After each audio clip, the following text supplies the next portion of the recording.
படைத்தான் இறைவன் உனையே, மலைத்தான் உடனே அவனே.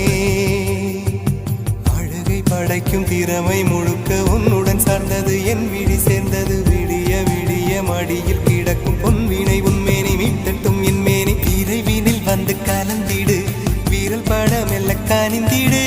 உடல் மட்டும் இங்கு கிடக்குது, உடன் வந்து நீயும் உயிர் கொடு. பல்லவன் சிற்பிகள் அன்று பண்ணிய சிற்பத்தில் ஒன்று, பெண்ணென வந்தது இன்று சிலையே. பல்லவன் சிற்பிகள் அன்று